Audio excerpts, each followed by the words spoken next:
Okay, so I start with today's lecture.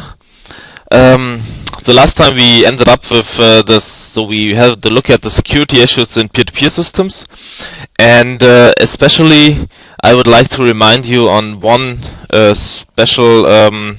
specific countermeasure against security issues, and that was how can we, for example, have a secure and authenticated communication. In the example that I presented last time, we assumed and had this root of trust identity-based cryptography. So the idea is that you take the user ID, the node ID in the network as a public key. So you extend a specific key range in PeerlD, for example, from 128 bits to 2048. That's possible. So there's no specific argument against that. And you only use node IDs, which you also can use as public keys. And having this assumption, you can instantly encrypt your communication. So if in this case, for example, the node 1008 wants to communicate with node 3485, he can automatically already create a message for this node 3485, encrypt it with the node ID of the node 3485, and send it to this node.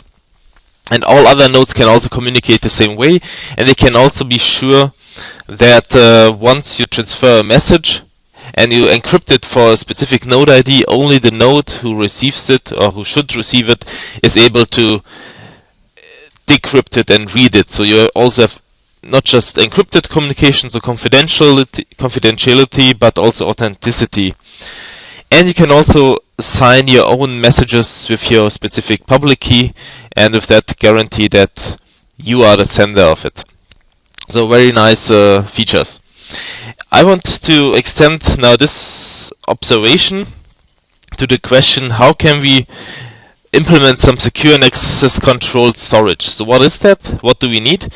So for example, what we have is we don't know where it is stored, and if we want to use the distributed peer-to-peer based storage for some confidential data, we want to create some application. So my typical use case is always a social network.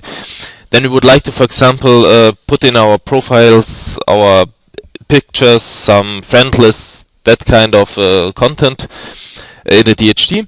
And we do not want other people to change the data, modify it. We do not want to read people the content if they are not allowed to. And we want to create some access control lists, so to define who may access the data and who not. So these are the requirements. So that means we want to have something like the set of privileged users in a distributed hash table storage.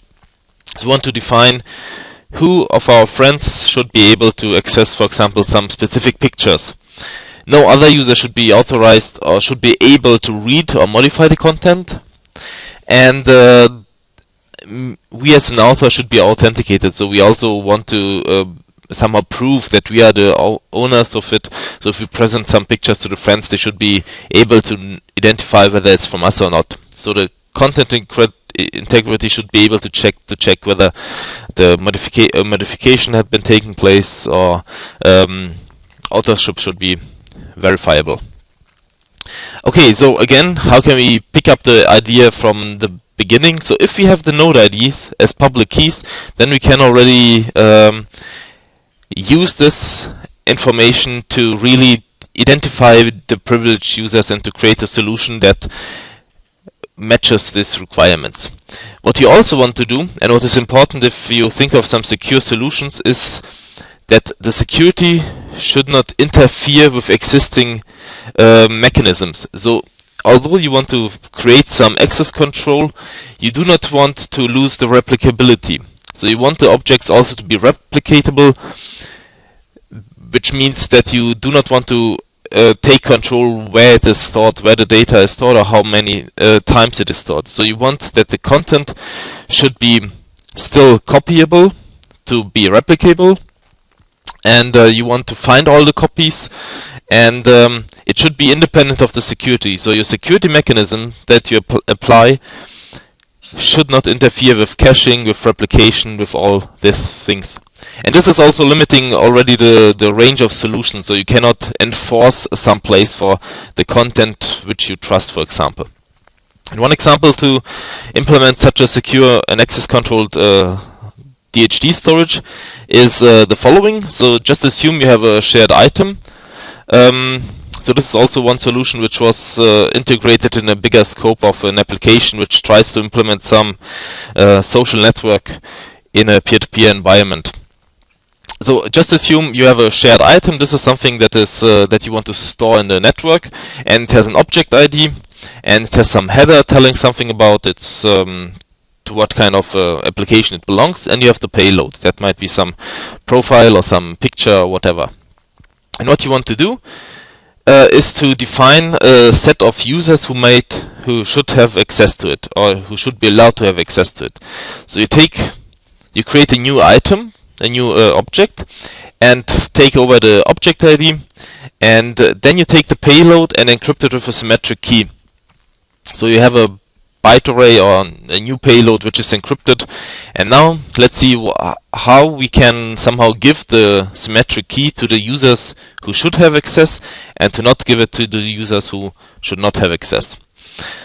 So first we define the set of users who should be enabled to access the data. That might be your set of friends, your family. So you can handpick the users who should access the data.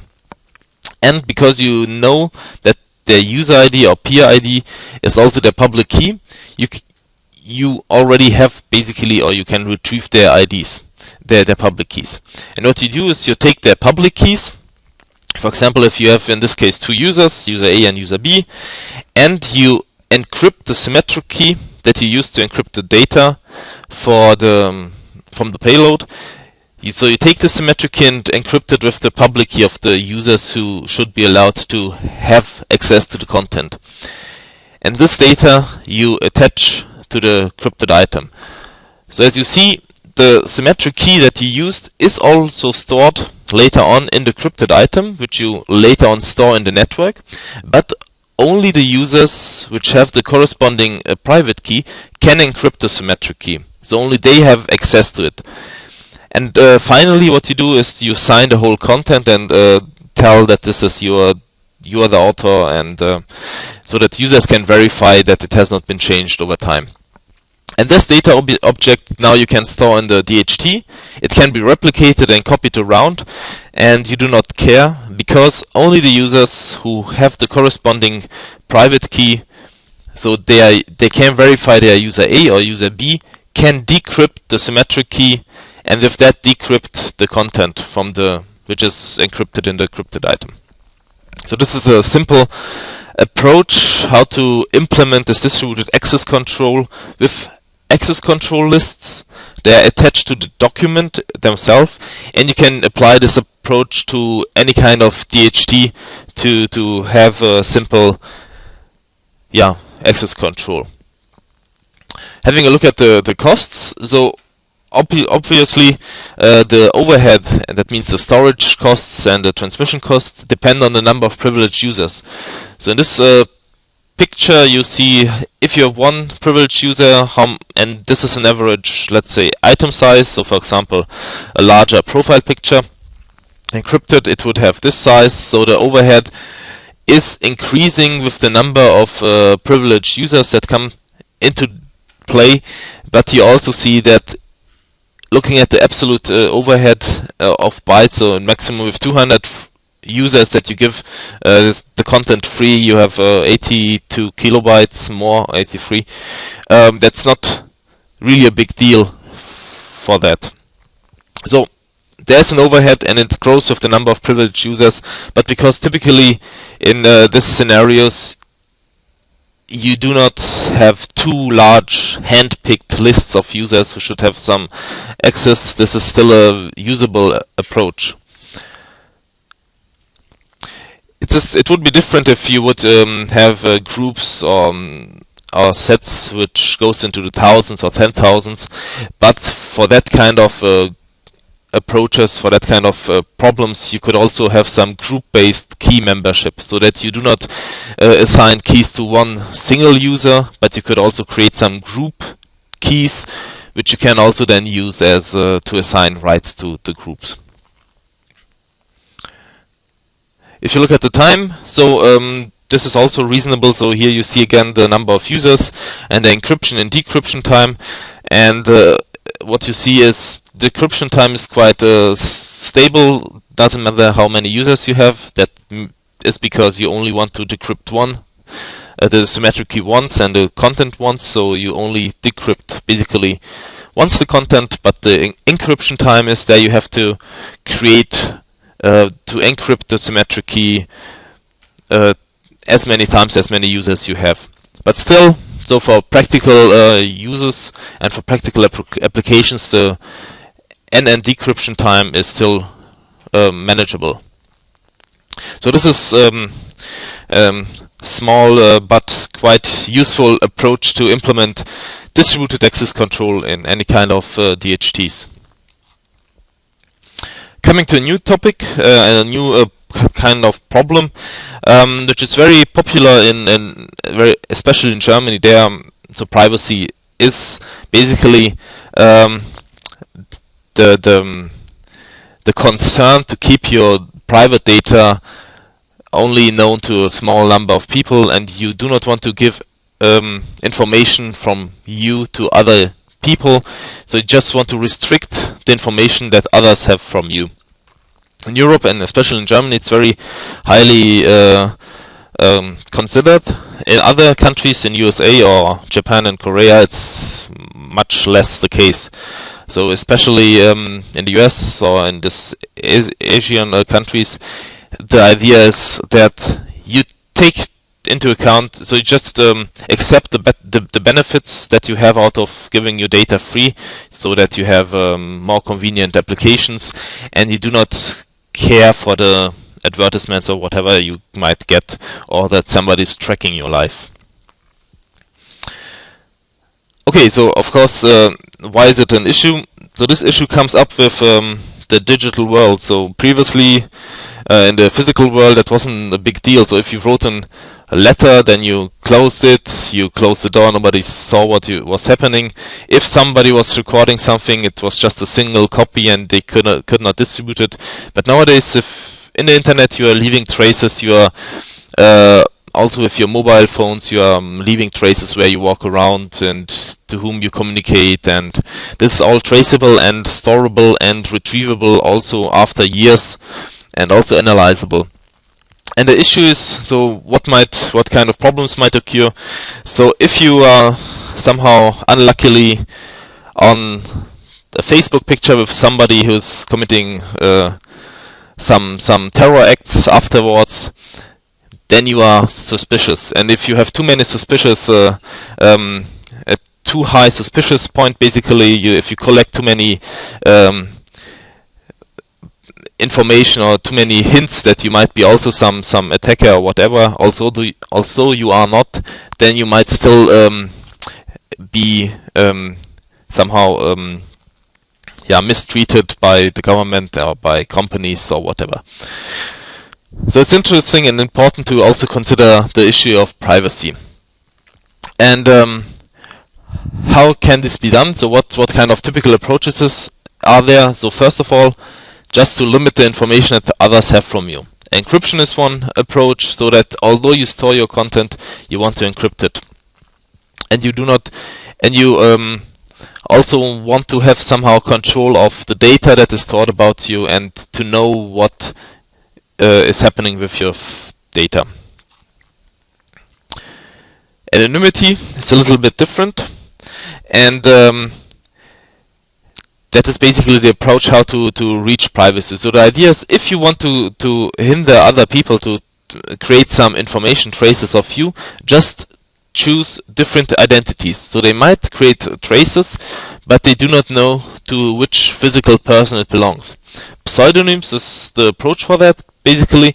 So you can change your identity anytime and you can create new ones, and although traces are created, you can throw them away later on because you create a new identity.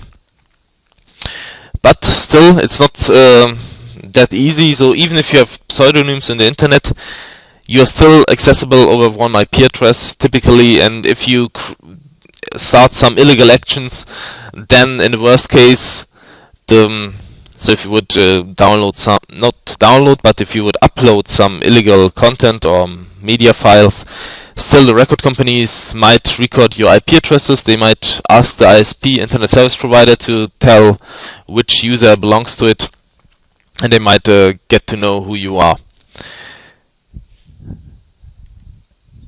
So how can we really create true anonymity, not just taking a different name but having always the same IP? So what can be done to really have an anonymous peer-to-peer network? The first of all, which was trying to address this issue, was Freenet, which was launched in March 2000. That this was really one of the first peer-to-peer networks anyway. So there was Napster 1999. And shortly after, Freenet was coming up with the idea and vision of having a web service, not a web service, but a web server which is public and free and anonymous, so you could create and upload your content, create websites, and share it with other people, and it should be anonymous, so you could upload anonymously and download anonymously the content. And focus was on censorship resistance, basically. So the documents were encrypted, cut in several pieces, and stored on several machines. You don't know what you store on your own machine, you don't know where you get the data from, but it somehow works. So the idea was, and you can still try out the software and install it and try it out. And what it provides is that, first of all, you can this you can imagine like a small internet with special content. So you can create some documents, some HTML files or websites that you can upload, and both the provider of the website as the users are anonymous. So they are not known to each other, and it's hard to trace where data is coming from. What's also involved is that the documents are stored quite distributedly, so you cannot delete it basically from the network. What is also there is, of course, no single point of failure due to the distributedness, and you also cannot be charged for being responsible for uploading or providing some illegal content, because you yourself, as an operator of a Freenet node, you do not know what kind of content you have on your hard disk. So that gives you free from the responsibility to check it. So that's basically how the jurisdiction is. So if you have the ability to check what you download or upload, then you have to do it, and then you have to make sure that you do not upload or provide illegal content. But if you cannot check it, then you cannot be enforced to do so, and you do not have to. You are not anymore responsible for illegal content that you upload. So that's a interesting aspect of jurisdiction which is used by Freenet. So when I always tried out this software, it was very interesting because it's really providing some interesting websites, but it's also very slow. So if you want to try, then good luck. What is somehow more relevant, and also so that was more relevant because it's a truly working application. Achord is going to be presented next, and it's relevant because Chord, as one of the main overlays in peer-to-peer in the peer-to-peer world, is always taken as a basis for modifications. And Achord stands for anonymous chord, is basically one modification that aims at creating and making Chord censorship resistant. So the idea is that you want to the authors of the paper of the course of Achord aimed at identifying the vulnerabilities of Chord, so to identify where the anonymity and the censorship resistance could be harmed, and to modify it in a way that it becomes censorship resistant. So what is the background? As we know, so Chord is suitable for storing data in the network. There are guarantees that data is found, and there are some bounds on how many messages are needed. So log n, typically hops that you need.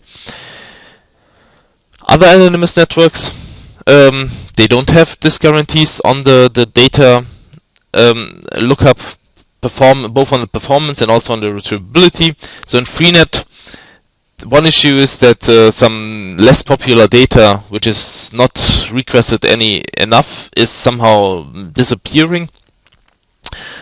You might also not have the guarantees to find the content that you're looking for. So that's especially what I was witnessing in Freenet. I don't know how many messages were sent, but at least due to the anonymity, it was somehow very slow. So that's also something. So quite a lots of messages were involved. But that also led to more anonymity. We will now see how Achord is working and what kind of guarantees it provides us. So the idea is to combine censorship resistance with somehow working and suitable performance guarantees. So what you want to do, basically to have censorship resistance, you want to have 4 properties fulfilled. First of all, property number 1, if you insert some data, for example, I upload the current recording of the lecture, I do not want to be known as an author. So if somebody is inserting some data, he do not want that it's public that he was it. So it should not be traceable to him.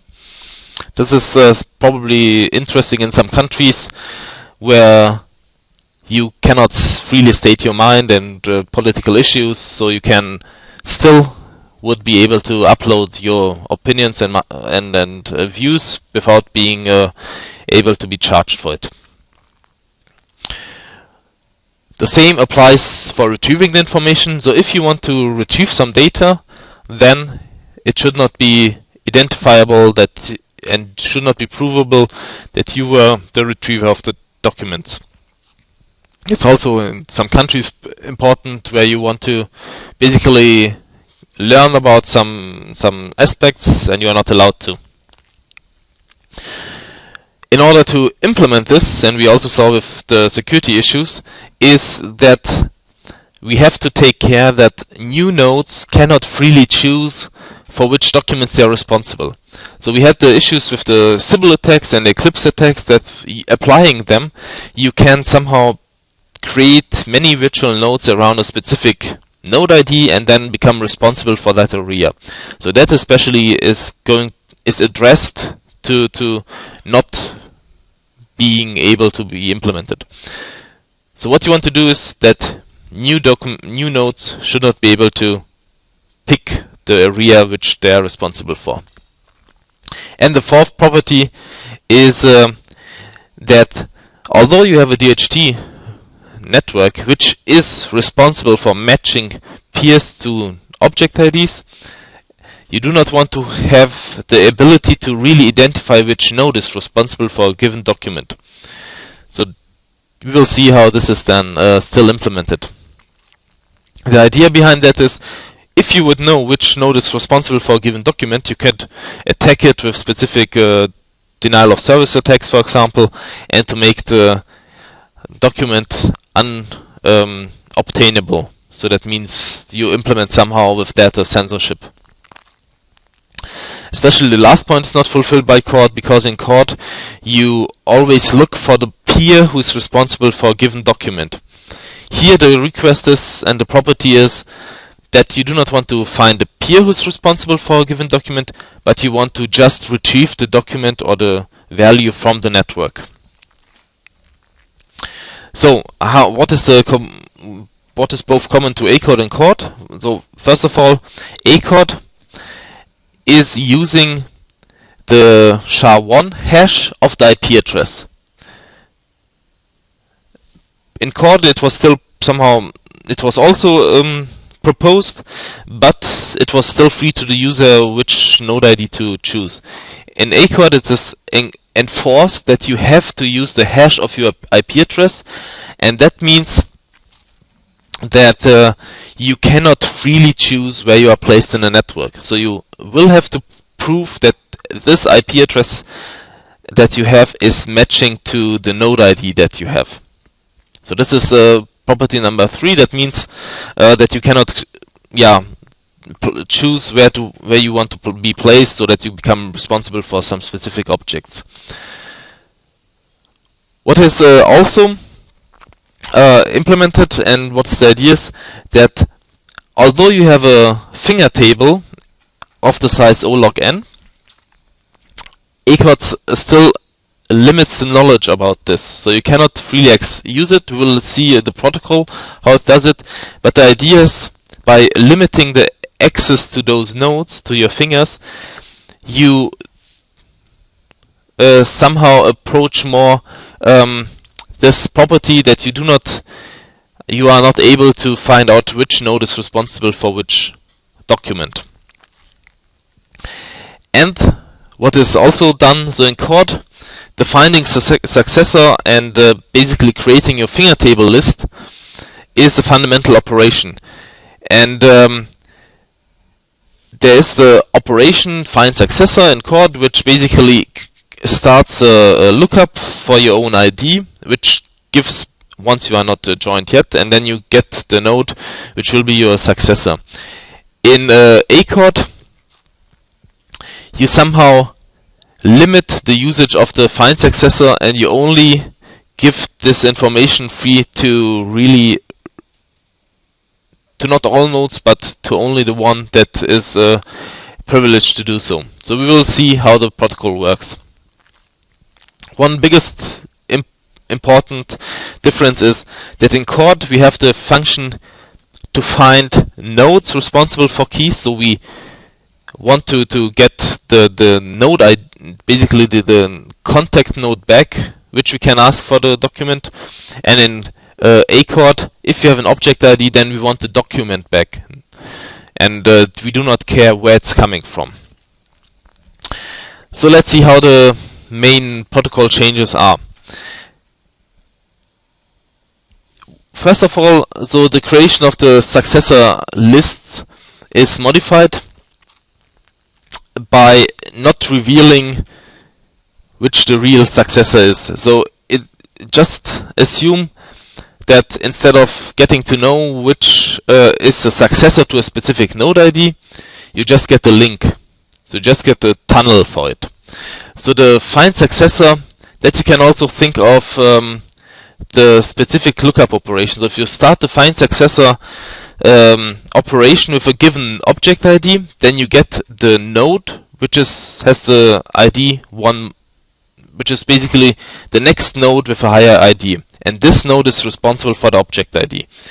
This we do not allow in Achord, so we somehow have to perform the identification of who is responsible for an object with another operation, and this is the connect to successor. So just imagine that this node to the right is the successor of an object which is somewhere located where the arrow is. So this is just a part of the Chord network. And if some other node is requesting the data, typically in the normal Chord, then you would get the address of the successor of the object ID, which is then responsible for the object ID, and you would contact it and request the data. In this case, in normal Chord, so both the responsible node would know who's getting the data, who's interested in it, and also the interested node would learn who's responsible for the data.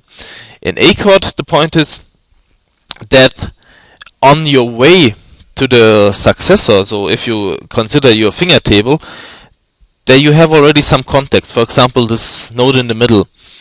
And if you state a request, then you cannot establish new contacts, but you might establish a tunnel. So you ask the operation connect to successor, you ask the node which is most closest to the specific object ID, and that node looks on further and creates a tunnel so that you can communicate with the responsible peer, but only over the tunnel. So why is this good? So why is it good to use these tunnels? So first of all, you have an anonymity implemented with this, because the requesting peer doesn't know where the request is resolved, so he only can communicate to his contacts that he already has, and the responsible peer doesn't know where the request is coming from. So also both the requester and the provider's IDs are kept confidential. Yes, so through the tunneling, and if you think of several hops, then you see that one request cannot be assigned or cannot be mapped to one specific node, because it might also, every node on this list, on this list of queries might be the initial node, but also might be a tunnel. Okay, so the idea is at the end that every node might be both tunnel, but might be also requester, might be also the provider, so you never know which node is provider or requester.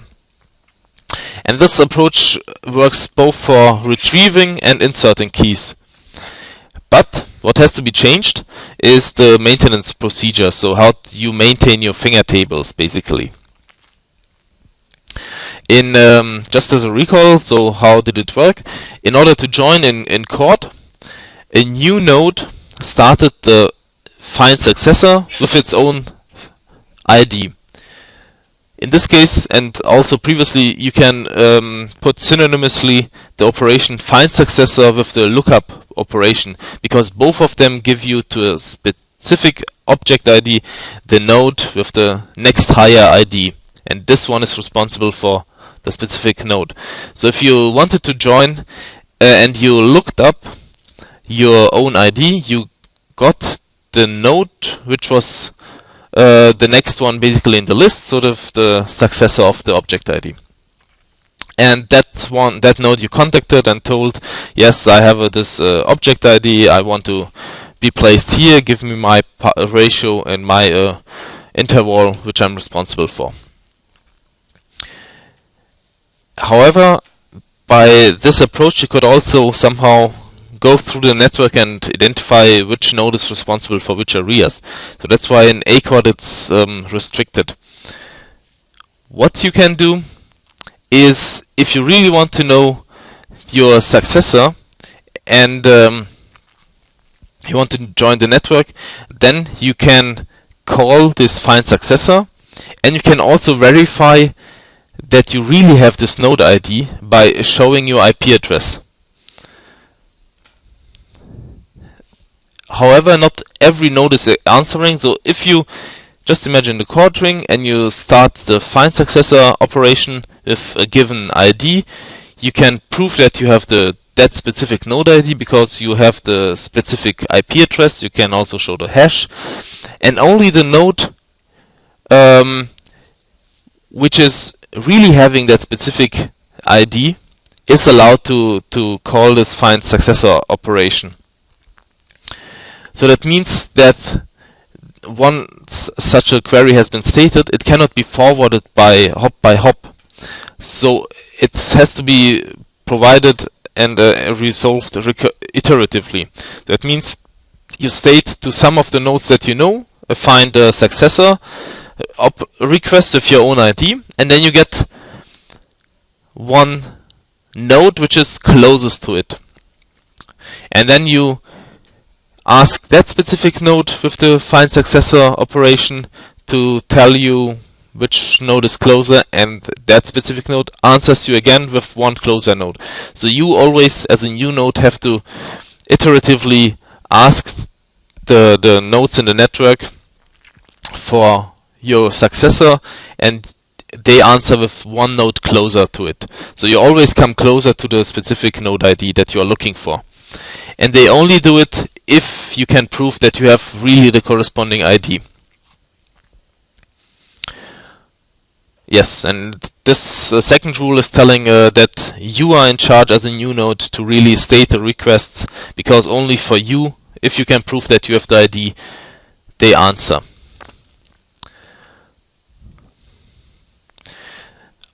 At the end, so after applying this procedure all the time, so with every request of the find successor, you come closer to your real successor, and at the end of the procedure, you found your successor in the network. So next, you have to update your predecessor. And how is this done? This is basically a quite a critical point, because you do not want, by knowing the predecessor, it's possible to find out for which areas the node is responsible for. So you want basically to do it passively. And how is it? How can it be done predecessor? How can it be done passively? According to the following protocol. So just if you have the slides in front of you, if you printed it out, I changed the variable from n / to x, because it's somehow better to read. So this is the process, the protocol, how you update basically your predecessor and how you get to know to it.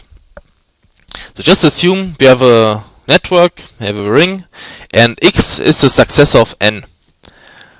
Then that means that n has called the find successor with his own ID, and with several turns it ended up at the node x. So x was the last node to answer the find successor, and x told in the protocol to n, yes, I'm the last last node which is closest to this specific ID, so to n, and I'm your successor. So by knowing this, x could also verify, okay, the node which is calling is really n, and he is closer to me than my current predecessor, so I can also set n as my predecessor. And at the same time, x, so n is getting x as a new successor, and x is putting n as predecessor, and both of them are basically consistent with each other. What else has to be done is x keeps a list of predecessors, and only the most recent one, so in this case n, is allowed to access it. So the previous predecessors of x are not anymore allowed to check the predecessor of it. So as rule number 3 of that joint procedure is this one. A node can only access the predecessor field if it was previously the predecessor and there's no better predecessor in the meanwhile which occurred. So what you should take out of it is that with the find successor procedure, both the successor of a new node is settled, but also the predecessor value of the new node successor is also set. So how is it then done with the finger tables? In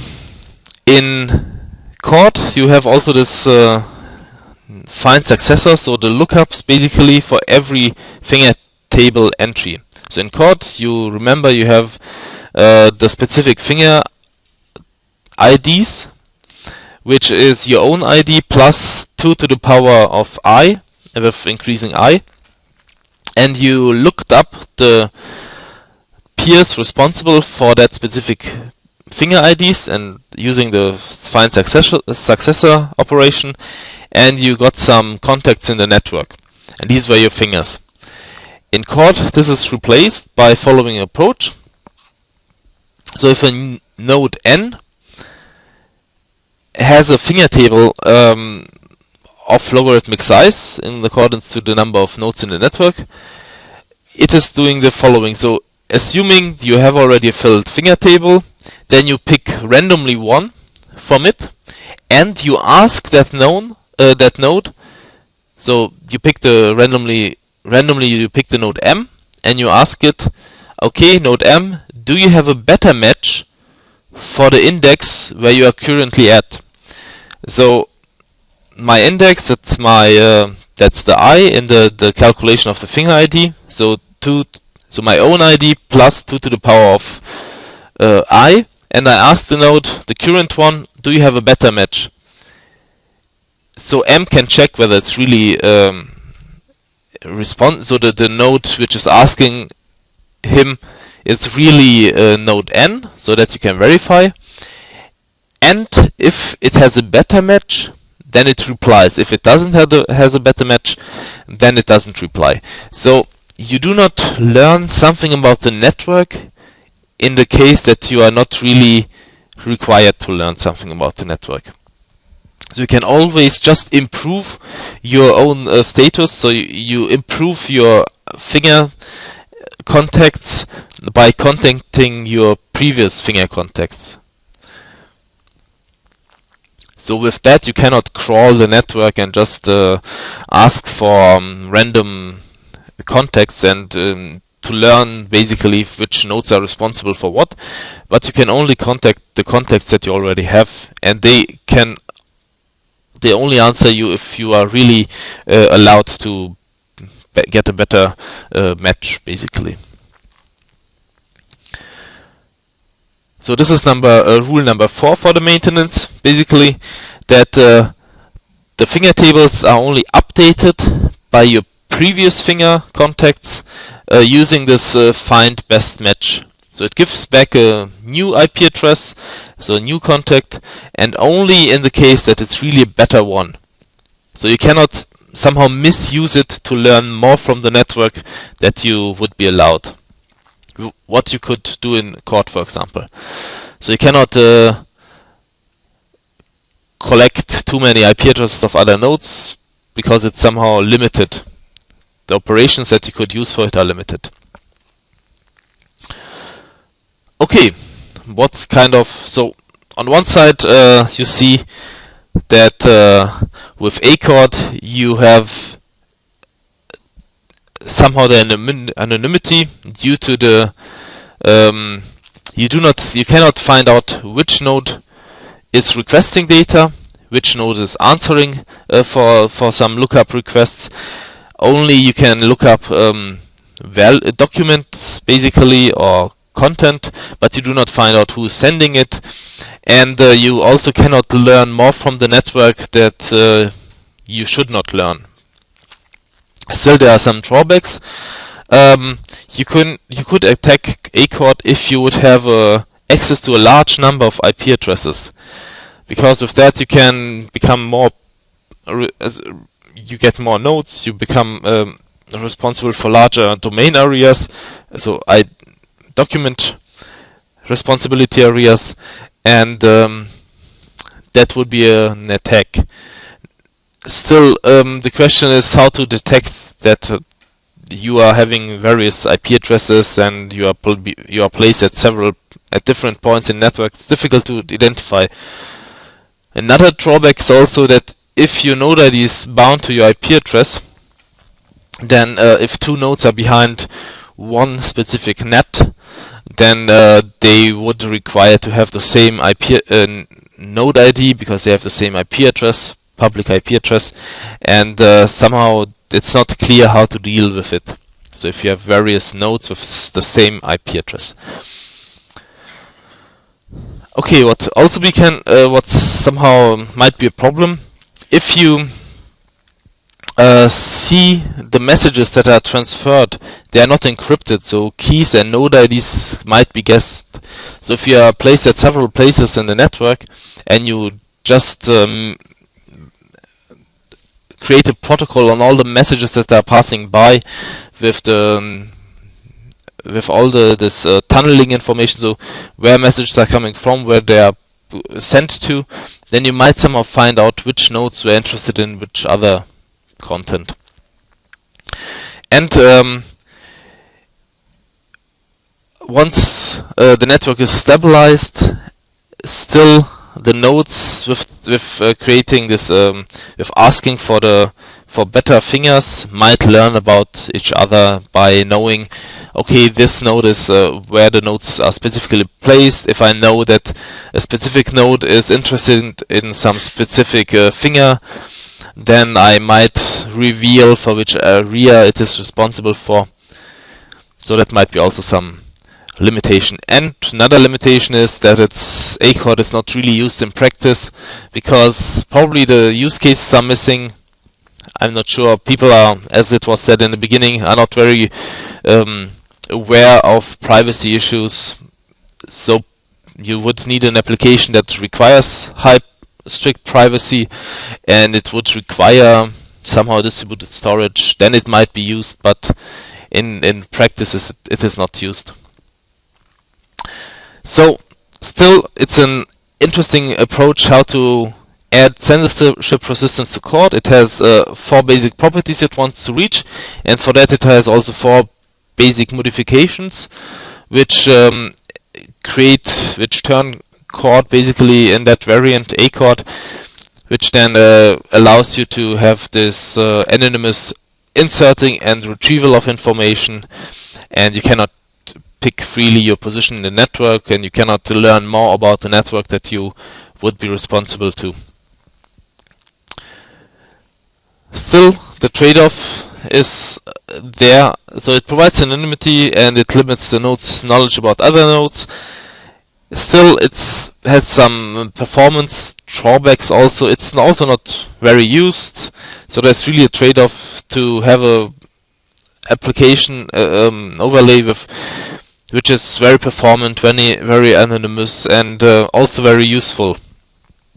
So several questions, and just telling some words on Freenet, so where it might be used. And if you look at Freenet, what kind of content they store, it's also somehow especially this problem. So if you create an anonymous system and you put all the effort, then the use cases are rare in which environment it is used. In Freenet, what you might find if you start it, so be aware, is that you find some child pornography because it's censorship resistant, and this is somehow a use case, but it's not the best. I mean, that's illegal and you shouldn't do it. And still, use cases which could somehow use this anonymity in a legal way are questionable. So I'm not. So if you want to be anonymous, the question is why. Okay, so we'll have I think that's that's some motivating for the next issue. So another and the last point about security, I'm going to motivate with this slide. So if you look at file sharing there's first of all a trend. There was also Thomas D. from the Fantastischen Vier, which said last week, just go for, it's very fine that you download illegal content, download lots of music files, because by this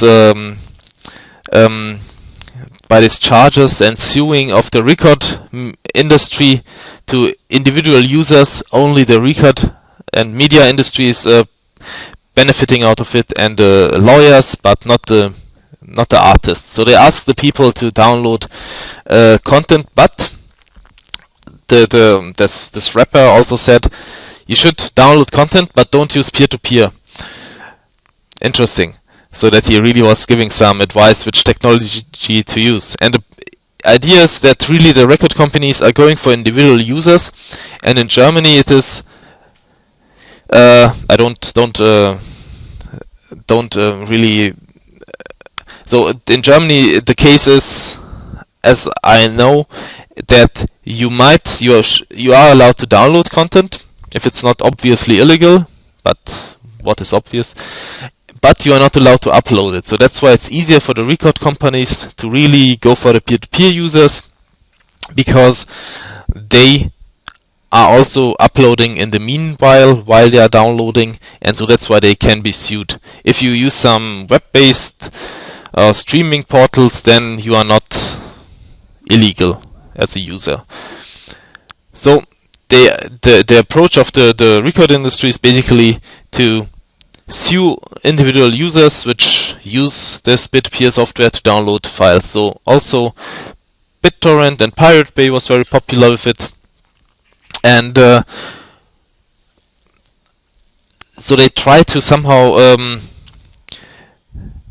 attack the users which are using this P2P software to download illegally files. And they want also to make it somehow as becoming a bad user experience. So they want to somehow push the performance to a critical level. I think for the future of peer-to-peer file sharing, we will see on the next slide set. But first of all, what do the record companies do? And one approach is, besides suing the uploaders, is to pollute the network. So to create fake files. They even have companies for it. So what they do is they publish some file, which is for probably a popular song or nowadays popular movie, and they fill out the metadata very correctly. So it's this and that movie, and it has correct length, it has a correct size, but the file contents are not what the metadata says they are. So they might contain empty spaces, they might contain, especially in music, sometimes other kind of music, sometimes white noise, just to fake the size of the file and to look like it would be a good file. So the idea is that the users wait a while, download the file, and get some bad file basically at the end, and they are unhappy about that. And if that happens very often, then the users will get somehow disappointed and frustrated, and they leave the network. So that's the idea. So you want to have more bad copies than good copies, so that the probability if a user downloads a file, he gets something bad is high, and he gets frustrated after a short time. So what kind of pollution might there be? There might be content pollution. That means all the metadata is correct, but it's modified, it's white noise, it's somehow scrambled, the file it's in the middle might be empty, but you have a constant bitrate so that the file length is correct. You might have a metadata pollution by having valid files, but with a wrong name basically. You might also have any kind of scrambling that you can think of. Of course, this is intentionally done. So in the metadata pollution, that might also happen to users, that they are unwilling, that they are somehow accidentally renaming the files. But typically, you have this intentional pollution by companies that try to really push the network and flood the network with very false files, so that the users get frustrated. The rarely happening unintentional pollution, like somehow some errors in uploading, typos in the metadata, that's quite rarely happening. So how much pollution is there? So is this really an issue? And yes, this is really an issue if you have a peer-to-peer file sharing application which provides this keyword based search, so where you can type in MP3 and Britney Spears and a specific music name. These kind of file sharing applications are very attacked by pollution. Yeah. So songs are too short, too long, modified content. Yes, and there are some measurements which say that 70% of the copies of the popular songs, for example, are polluted. So as we already saw several times, there's a zip distribution for the document for the documents. There are very few popular songs, very many unpopular documents.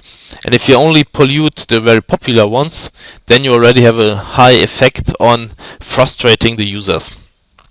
So it's very simple to implement, and it's very difficult to counteract.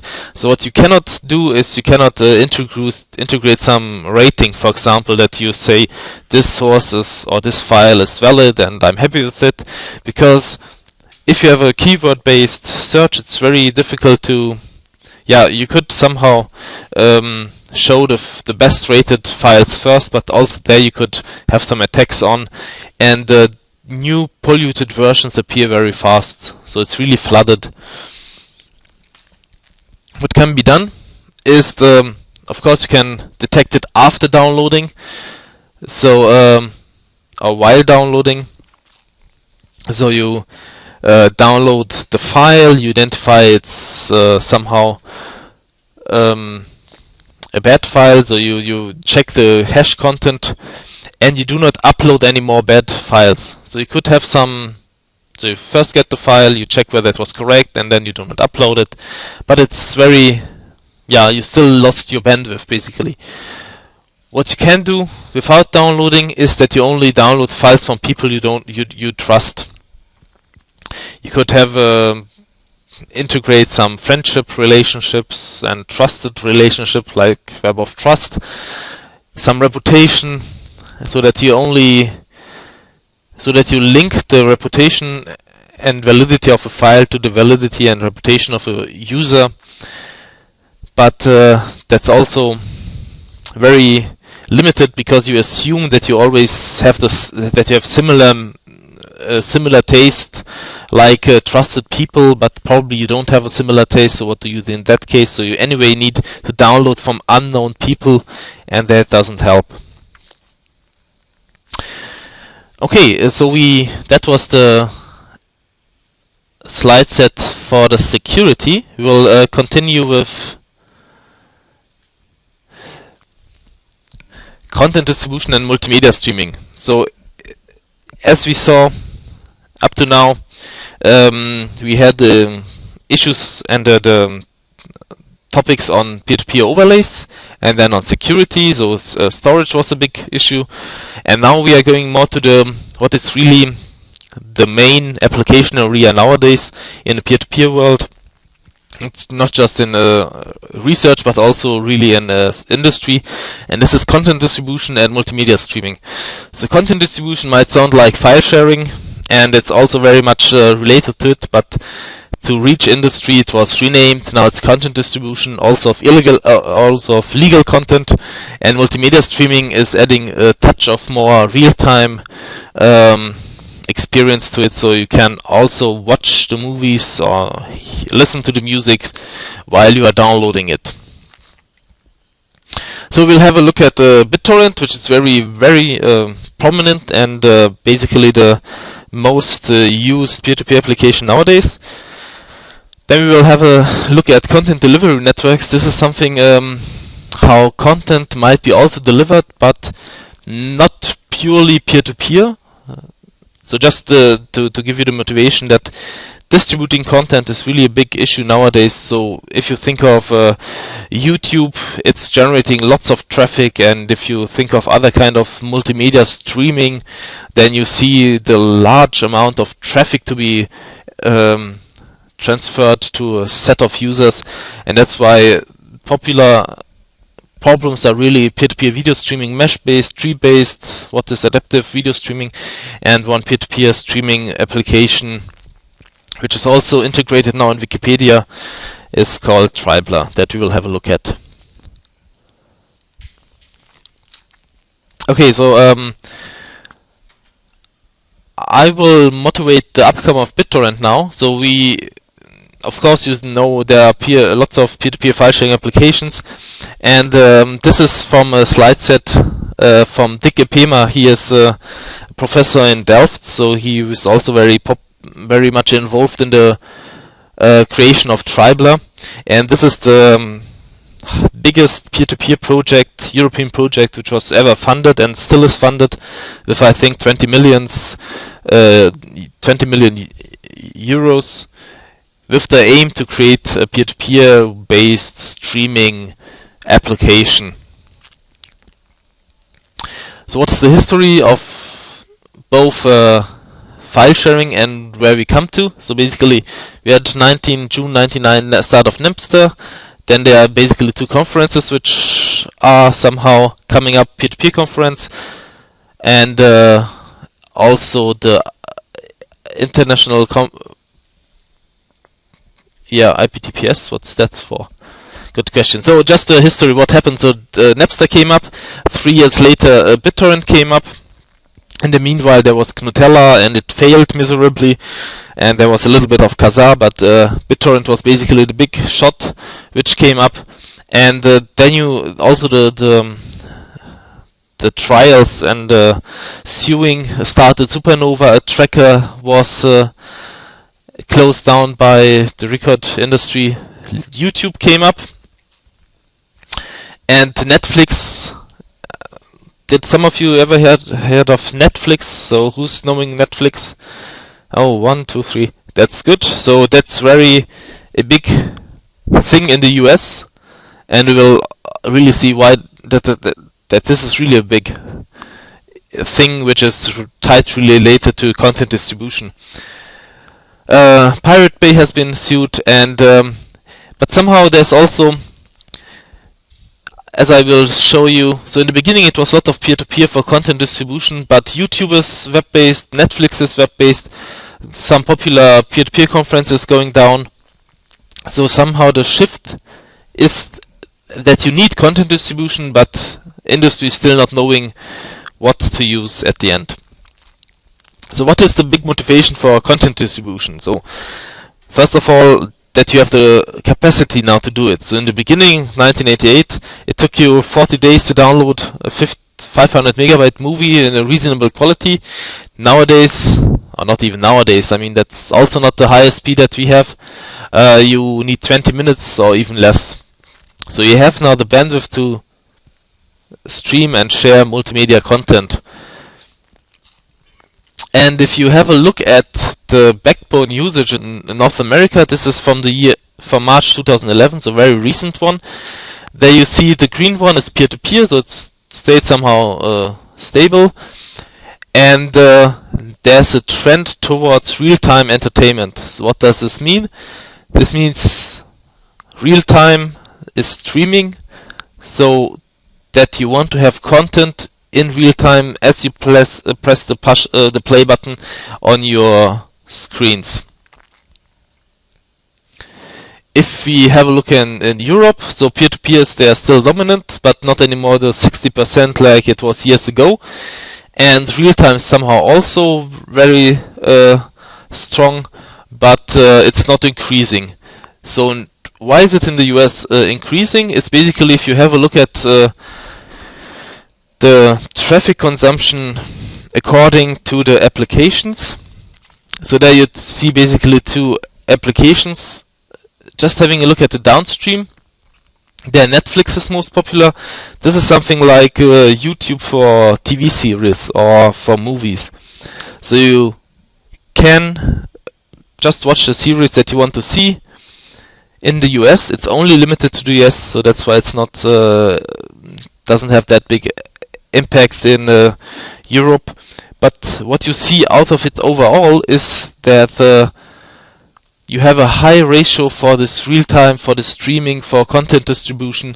So you have Netflix and YouTube among the big users at the download traffic, and BitTorrent is having a ratio of 52% with the upload. And in total, you see the traffic in the internet in the US is generated by more than 45%, no, even more, around 50%, yeah, by streaming applications.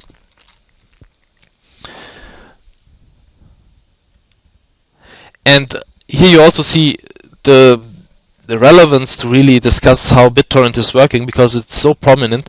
And if you also look at the scientific communities and conferences, there's always if you have a peer-to-peer conference, half of it is on BitTorrent. So there you have specific sessions about what kind of topics you want to present something, and half of the topics is about BitTorrent because it's so prominent.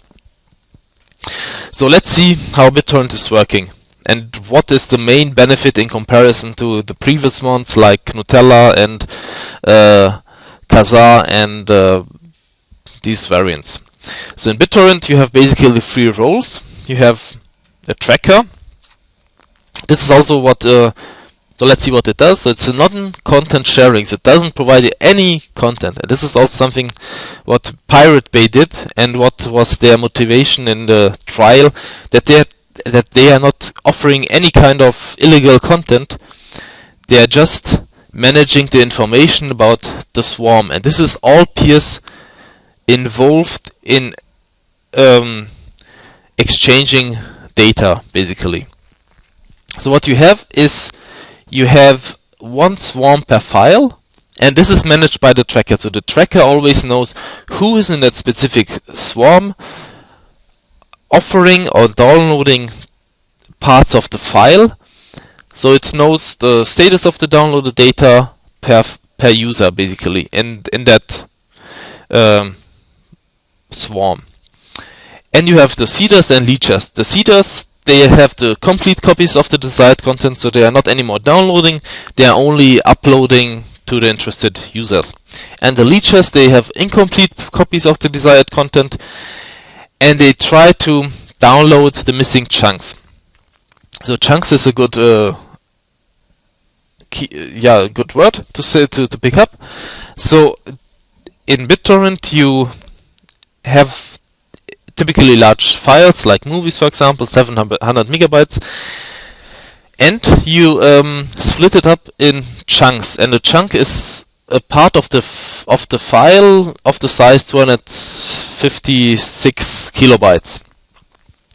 With that, you only have to know the index basically, and tell, okay, I have this gray parts of the file, and I'm looking for the white ones. So this you can also code binary, and you offer the gray parts, so the parts that you already have, and you want the parts that you don't have. So very simple to do. And there you can think of, you have many peers who also have only parts of the file, and they are forming a swarm. That means, but that's only related to one single file. So in comparison to the previous file sharing networks, here the network is only created for one single file. And the information about this one single file, so who's offering what, is managed by the tracker. So therefore you have the trackers who always knows who has which part and who helps to match the users to each other. What you also might have heard of are the torrent files. The torrent files basically contain of course the metadata for the file. They contain how many chunks they are. They contain the hashes for the chunks, so that you can once you retrieved a chunk, you can check whether it was correct, but it doesn't contain much more. Okay, so and then you have the swarms per file, and how do you exchange it? For that you have the tit for tat strategy. That's the official terminology, and it tells you basically that you can only get something if you give something. Tit for tat. And it uses the fact that all peers in the swarm want to have the file. So the main question shifts from where do I get the file to with whom do I exchange parts of it. So which nodes are looking for parts I offer and are giving parts which I need. So this is part number 2 of the BitTorrent design. So you have the torrent basically, which contains the information about the file and also contains the tracker URL. The tracker knows which elements are in the swarm. So you can, if you are in the swarm, you can tell what you need So you can indicate your interest in a file to a tracker, and he picks you up in the swarm, and they periodically ask the tracker for who is currently in the swarm. So once you are in the swarm, you periodically can ask the tracker to get the list of who is also in the swarm, just so that you can use this information to find out with whom you want to exchange chunks. And this is in the last point. So a peer selects the best other peers as bartering partners. So you're always only exchanging. So if somebody gives you content, is uploading to you content, then you also download from him. So if you download from somebody, then you upload to him, so that it cannot be misused. If you are not uploading at all, then nobody is giving you any file as well. So how does it work? So just assume that you know from the tracker the list of other peers in the swarm, and you can now ask them what they have. And this is binary, so you just have to tell, if you have it, then you put a 1. If you don't have it and want it, you put a 0. So it's very easy to exchange what you have and what you want. And so you can somehow identify, first of all, what kind of other peers are matching, and with exchanging you can also identify the quality of the other nodes, so you can see how good their upload quality is, for example. Okay, so and then you identify which peers are useful to exchange data with, and then you go for the rarest first policy. So by contacting the other nodes in the swarm, you find out which chunk is the rarest. So although you also want to have it, you can identify which chunk is offered less, so which is the rarest basically, and then you ask for it, so that the main goal is to have the quickest, always the rarest elements in the network, so that they don't get lost. What you also do is, so this is the chunk which you pick, is basically that what's rarest, and from which node do you retrieve it? From those which are having the highest bandwidth to you. So you pick a node which has a good upload ratio to you, so that you are always getting best performance. Because that would only involve the very good nodes, so sometimes you have this so-called optimistic unchoke. That means that you throw away one of your good sources and you pick randomly one of the swarm to see whether this node is better. And if it's better, then you keep it, and after a while you throw again away your worst node, basically, that you're retrieving data from, and you get another one.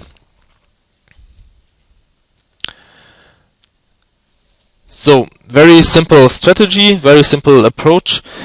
Something for this, some more words about the tit for tat exchange strategy. So it's very somehow natural. So you only give while you get. That hinders free riding. That makes sure that all of the nodes have to somehow give some content in order to be serviced. And you can also go for the quality of the node. So that's also supporting the heterogeneity. If you have very strong, too powerful nodes, then you prefer the nodes which are matching your quality to exchange data.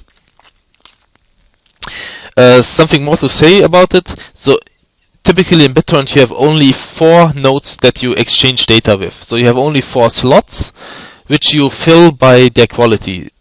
And this optimistic unchoking just means that you throw away your 4th contact, basically, pick a random one, try out how good it is, exchange some chunks, and if it's good, then it's somehow getting some, it's improving its position among the 4, and sometimes, so every some minutes, so every 5 minutes, you throw away the worst out of your 4. yeah, here it's said. So you have a share group. So you have only 4 peers you exchange chunks with, and you choose them due to the fastest upload speed. And the 4th one, that's always the vacant. So the one that you throw away every periodic updates, and you pick randomly one and to try out whether the new one is somehow better than the other 3. Yeah. So every 30 seconds you throw away the slowest of the 4 and you pick a random one. So this is basically everything in BitTorrent. So what you have to know is the tracker, which is somehow storing the information about the swarm. So who offers what and who is in the swarm. Then you have the leechers who have only parts of the files, and you have the seeders who have all of it. And then you apply this tit-for-tat strategy to exchange chunks, and it's this aspect that you really keep among the 4 peers, the fastest uploading ones, is that it really is the upload speed is very quick, and that you are also motivated to give, because then you get a lot. What you still have to take care is how do you start. So if you have nothing, what can you offer? So once a fresh node without any chunks announces its presence on the tracker, it's not in the share group of anybody, so it just hopes for optimistic unchoking. And due to some probabilities, it will be picked sometime optimistically and receive the first chunk for free, basically. The other node finds out, okay, he's not giving anything, so I don't need him, and he will be released, but at least he has already 1 chunk with it, and what he can offer. For which chunk to pick, that's random. I mean, every chunk is as good as everybody. Every chunk is as good as every other chunk, so you can pick it randomly. Later on, if you have already some chunks, you can apply the tit-for-tat strategy. So you pick the rarest first, which is the rarest in the swarm, in order to keep the file available. So every chunk of the file should be somehow kept in the network, so you start with the rarest one so that it doesn't get lost. And at the end, if you have only a few chunks left and your share group doesn't have it, and it's very improbable that you are picked by this optimistic unchoking, so by some node who has this final chunks. What you do in that case is that you really send out actively requests. Hello, I'm only missing this final chunks. Can you send it to me? Do you have it? So you are not anymore following this optimistic unchoking approach, but you actively query the nodes in the swarm to find out who has the final chunks. And with that, you get the final chunks quite quickly. Okay, again, to see the components, so you have a new leecher having nothing. Basically, he gets the torrent from the web with all the information where the tracker is and how the file is looking like, so that means how many chunks and what are the hashes of the chunks. Then you contact the tracker, for example PeerlD, to get the current swarm list. You get a swarm list, and then you create contact to both seeders and to leechers, and you create your share group and you exchange chunks with them. You sometimes also pick some new nodes in your share group. You provide chunks, of course, and then you also tell the tracker which current chunks you have, and you update the swarm information in the tracker. So this is what every node does. To go through it, so having seen previously how BitTorrent works in general, so just going through all of these steps that are required. So first of all, you need to identify a website which are offering torrents. That this is also something that was attacked previously, like PeerlD or Supernova or Micronova, I think. They are offering these torrents, and the record industry, the media industry, are they say you support illegal file sharing with it, and they say we do not spread any kind of illegal content, so these are only metadata, and that's a topic about it. But still, okay, so let's contact the torrent. Let's get the torrent file from the web. So it contains the file name, the size, the checksums, that means the hashes of the chunks, and the URL to the corresponding tracker. Then you contact the tracker, and that node has a list of active peers, so it has the information about the swarm who share the file. And this is, again, like I said it previously, it's very special. You have one tracker per file, so one network per file. This is something different than in the file sharing networks before. And this also makes it easier somehow to manage, because first of all you have the tracker, which is the server, so you don't have to have distributed search mechanisms to identify who's providing the file, but you just contact the server, and only the file exchanges performed peer-to-peer, so it has some similarities to Napster. What you get as a list is a peer list of the swarm, so up to 50 peers. That should be enough for you to start. Seeders and leechers are mixed, so you get both information about nodes who have the full file, but also who have only parts of the file.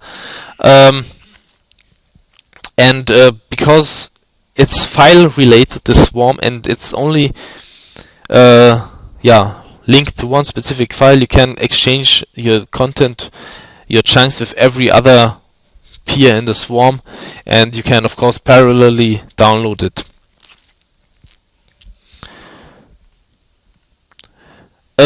What you perform afterwards is that you try to establish connections to 20 or 40 peers from the peer list to announce your presence and to create this contact at first.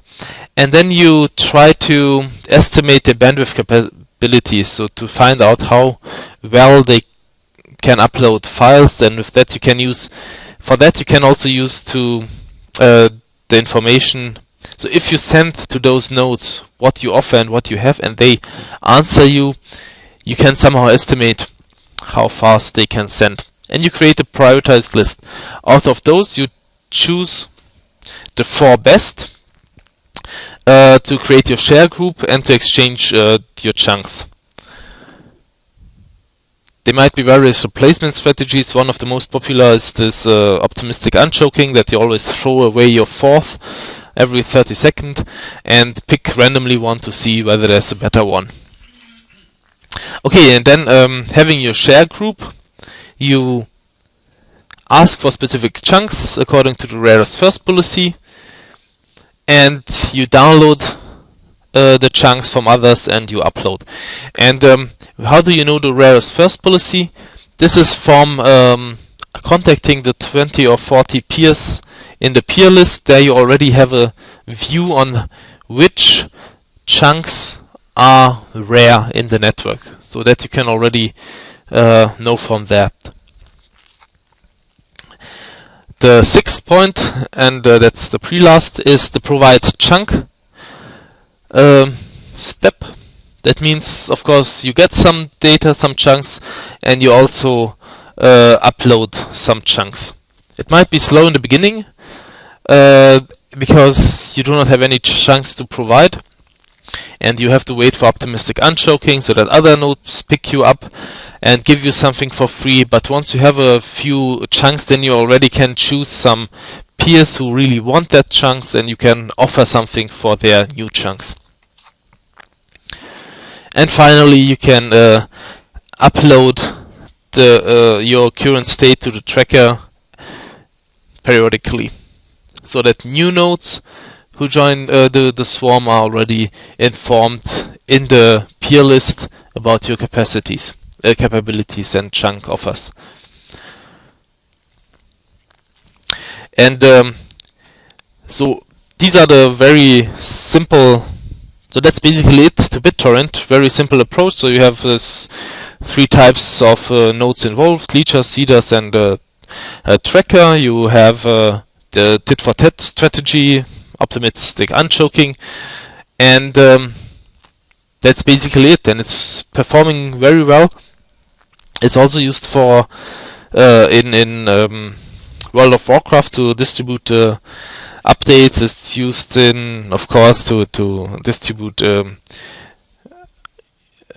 Linux distributions. So if you see nowadays a link to some file sharing network to download some legal content like Linux distributions, then they always offer tracker information. So they give you a torrent.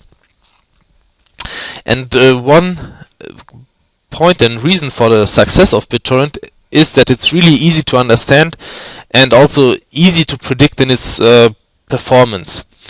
And this is a BitTorrent analysis from 2004, which somehow matches quite closely to how it works. And we will go through it. So what you see, for example, first of all, is that you have two views. So first of all, that's the swarm. It has a part of downloaders that's at the time t.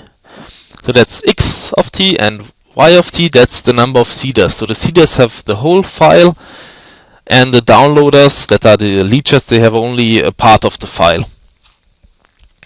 And the seeders, they are so the nodes are becoming seeders once the downloaders are finished, and they leave with a rate of gamma. And the downloaders, they have alpha and phi, alpha and theta for arrivals and aborts. So you have very few variables that are somehow describing your swarm. What else is to be known is that the peer has an upload capacity of mu and the download capacity of c. More you do not need to describe the swarm and the peer and to predict the upload times and what's happening. So what else do we need in our model? Basically is file sharing effectiveness. That means that typically you cannot download with full speed from one node to another. So that means that due to some time that you need to find suitable partners, suitable share group, you lose some of the effectivity. But still it's very effective, close to 1. But we should keep that variable in mind. So what you need, so what you find out is maximum download capacity is very simple. So who's downloading? That's x of t, that's the number of downloaders with their full download capacity c. And the maximum upload capacity in the system is, there you have the upload capacity mu. You have all of the seeders are uploading with full speed, basically. So the upload capacity of the uploaders and the upload capacity of the downloaders multiplied with the effectivity, with the file sharing effectiveness. And this is the maximum upload capacity in the system. So in total, in maximum, you can transfer either the maximum download capacity if the upload capacity is higher, or you have the upload capacity as a minimum for your total system transfer rate. So it's very simple to model both the maximum download and upload capacity and the total system transfer rate. So you can really simply analyze and distinguish the total system transfer rate, and that somehow compare to the total system transfer rate if you would have a server, and how much of cost savings you would have. So okay, so let's assume the file size to be 1. What we want to find out is basically the number of downloaders and the number of seeders. So if we know the arrival, abort, and departure process to be Poisson distributed, then we can calculate how the number of downloaders and seeders is evolving over time. So many numbers, but so let's see what is coming into play. So first of all, the number of downloaders is increasing with the ratio of arrivals. It's decreasing by, this is the number of actual nodes in the network and the ratio of aborts over time. So you have on one side arrivals coming and departures leaving the network, and the number of downloaders also decreased by the nodes becoming a seeder. And this minimum is the maximum transfer capacity in the system. That means that the number of downloaders is increasing with the arrivals, is decreased with the aborts, and is decreased with the expected time to become a seeder. So this is basically the time that it's needed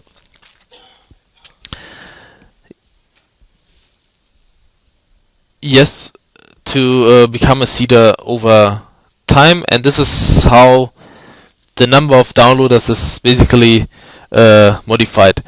What you also see is the number of seeders is changing only by the new nodes becoming seeders.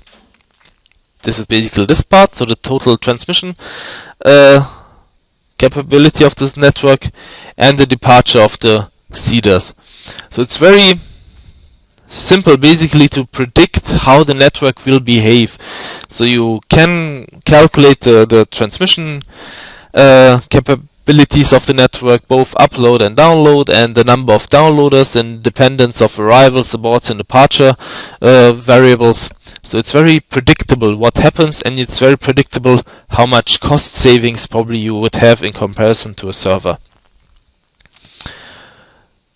And with that, it's also easiest to calculate how long the total download time will be. Also I don't want to go in detail though what is especially coming into play, but just that you should know that what is affecting the download time is, of course, first of all the download capabilities, and also how many nodes are in the network, so that you can always have sufficient nodes that are supporting you with chunks. So the observation is it works very well. The download time does not depend on the arrival rate, so if there are already enough nodes in the network, then you are serviced. And the dominating factor is basically the download rate, which is so because it comes into play in this is typically your limiting factor. Okay, so just the observation from it should be, it's very simple to model. There are only very few variables involved, and it is very predictable also for industry to use, and that's why it's also very popular. Let me just, yes, okay, so 2 slides left for today. So what kind of issues have been with BitTorrent is that the tracker is still a single point of failure. So you see Pirate Bay, for example, they sued Pirate Bay to hinder hosting the torrent files. Pirate Bay said it's only torrent and metadata files, so we do not offer any kind of illegal content. And they had some troubles with it. I'm not sure how this lawsuit ended, but there are at least some countries where it's not illegal to host torrent files. What still has been a motivation at that time to create this DHT-based trackers. So you don't store the trackers in the torrent files at the tracker, but you store it in a DHT, like for example CAD. And now you can also use basically the DHT to download the torrents from, and then later on you just use the torrents to identify your swarm and to exchange files. What has been also done, there are locality aware BitTorrents, so somehow how can you help the internet service providers to keep the traffic local, so that you prefer some German sources if you are from Germany, so that the traffic is not going over the world. You might have multi-swarm BitTorrents, so that you use the tit for tat over several swarms. There's streaming over BitTorrent, which helps to which basically modifies the chunk selection so that you can start watching a stream while downloading. So that's not preferring the rarest first, but the first chunks first. So as a conclusion, it's very simple to present, very simple to design. The design fits on 3 slides. It's very easy to understand, also very easy to model, so to understand its behavior. And has with that tens of millions of users. It's really used everywhere. It's simple, effective, and was meeting the requirements at that time. However, with the model, it's still some assumptions are quite strong, so the arrival rates and that somehow the network is stabilized. But still, it gives very simple insights about how the performance is, and it's also matching the reality. And it has been also validated, by simulations and measurements. So there are also often very new measurements for BitTorrent, which are somehow showing it's still everything very fine. And as you can also see, so from 2002 up to now, there has not been a big modification in the protocol. So it's very robust and it's very well used. Yes. So final slide for today. So it's very well working. It uses the bandwidth because it matches you to a strong peer if you are yourself strong. It limits free riding, so you only get something if you give something. You have this upload and download coupled. False files are not propagated because therefore you don't have providers, therefore the swarm dies out. So you have only swarms for very popular files. The open source implementations and preferred selection for legal content distribution. There's also a company called BitTorrent operating this software.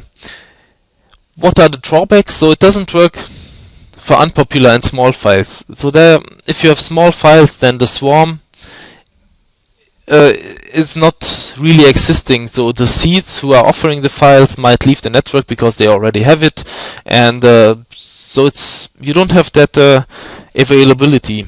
So if there are nobody requesting the file, nobody offering it, then it's gone.